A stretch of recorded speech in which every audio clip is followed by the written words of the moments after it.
Hello friends, कैसे हैं आप सब। काशी किचन में आपका स्वागत है। आज हम पाव भाजी बनाएंगे जो खाने में बहुत अच्छा लगता है। बच्चों को बड़े सभी को पसंद आता है। तो बनाना शुरू करते हैं। कुकर लिए हैं, कुकर को पहले से हमने गरम कर लिए है। इसमें हम बटर डाल देंगे। बटर मेल्ट हो गया, जीरा डालेंगे, जीरा को चटकने देंगे। ये सारी सब्जियाँ गोभी, शिमला मिर्च, गाजर, मटर और चुकंदर सभी को डालकर भून लेते हैं। स्वाद अनुसार नमक डालेंगे, कुछ मसाला डाल लेते हैं, हल्दी पाउडर, पाव भाजी मसाला, अच्छे से मिला लेते हैं। और इस सब्जी में थोड़ा सा हम पानी डाल देते हैं। ढक्कन लगाकर सब्जी को पका लेते हैं सॉफ्ट होने तक।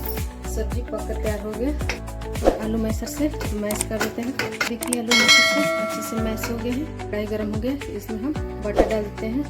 इसमें जीरा डालेंगे, बारीक कटा हुआ अदरक, बारीक कटा हुआ लहसुन और प्याज को डालकर भून लेते हैं।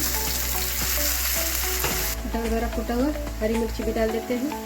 तीखा अपने शौकीन से कम या ज़्यादा कर सकते हैं। देखिए प्याज भुना गया है। अभी इसमें हम टमाटर कटा हुआ डाल देते हैं, डालकर भून लेते हैं। इसमें कुछ सूखे मसाले डाल देते हैं, काला नमक, थोड़ा सा हल्दी पाउडर, कश्मीरी लाल मिर्च पाउडर, आमचूर पाउडर। इन सभी मसाले को अच्छे से मिलाते हुए भून लेते हैं। मसाला भुना गया है। अब इसमें जो सब्जी हम बॉयल करके रखे थे वो डाल देते हैं।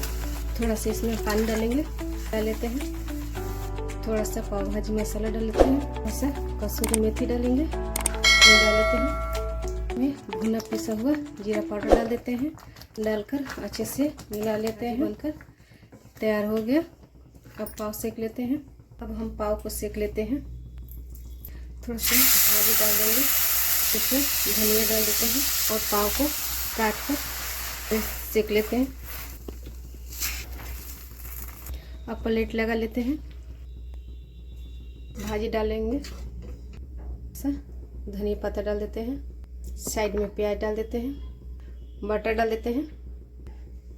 पाव भाजी बनकर तैयार हो गए। ये रेसिपी आपको कैसा लगा कमेंट करके ज़रूर बताइएगा। मिलते हैं एक नई रेसिपी के साथ, तब तक के लिए नमस्कार।